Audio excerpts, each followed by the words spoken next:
మిత్రులారా, 10 ఏళ్ళు మేధావుల మన్నోళ్ళు, 80,000 పుస్తకాలు చదివినోళ్ళు, తెలంగాణ మూల మూలన నరాన నాకు తెలుసు ఎవరికి తెలుసు అని అడిగినోడు 10 ఏళ్ళలో ఎన్నడన్న సన్నబియ్యం పేదోళ్ళకి ఇయ్యాలని ఆలోచన చేసిండా?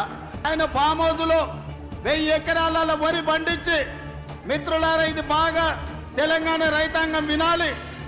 ఆనాటి మాజీ ముఖ్యమంత్రి గారు ప్రజలకు విజ్ఞప్తి చేసిండు, మీరు వరి వేయొద్దు, మేము ఒట్లు కొనం, ఒకవేళ ఊరేసుకుంటే మీరు ఊరేసుకున్నట్టే అని. ఆయన చెప్పిందే నిజమైతే అదే సీజన్లో అదే పంటలో దాదాపుగా ఎర్రవల్లి ఆయన ఫామ్ హౌస్లో 1000 ఎకరాల ఒట్టు పంపిస్తే కావేరి సీడ్స్ అనే కంపెనీ 4,500 రూపాయలకు క్వింటాలు ఆయన ఫామ్ హౌస్లో వండించిన ఒట్లు కొన్నారు. మిత్రులారా, నేను ఇది అధికారికంగా ఆరోపణ చేస్తున్న వారి మీద. నేను అడుగుతున్న తెలంగాణ రైతాంగాన్ని, మనం పండించిన ఒట్లు 2,000 కొనేటోడు దిక్కు లేదు, రైతులు ఊరేసుకుంటుంటే ఒట్లు కొనక చంద్రశేఖరరావు గారు ఫామ్ హౌస్లో పండించిన ఒట్లు 4,500 రూపాయలకు క్వింటాలు కొన్నారంటే అవి ఒట్లా లేకపోతే అందులో బంగారం పండుతుందా అని నేను అడుగుతున్నా.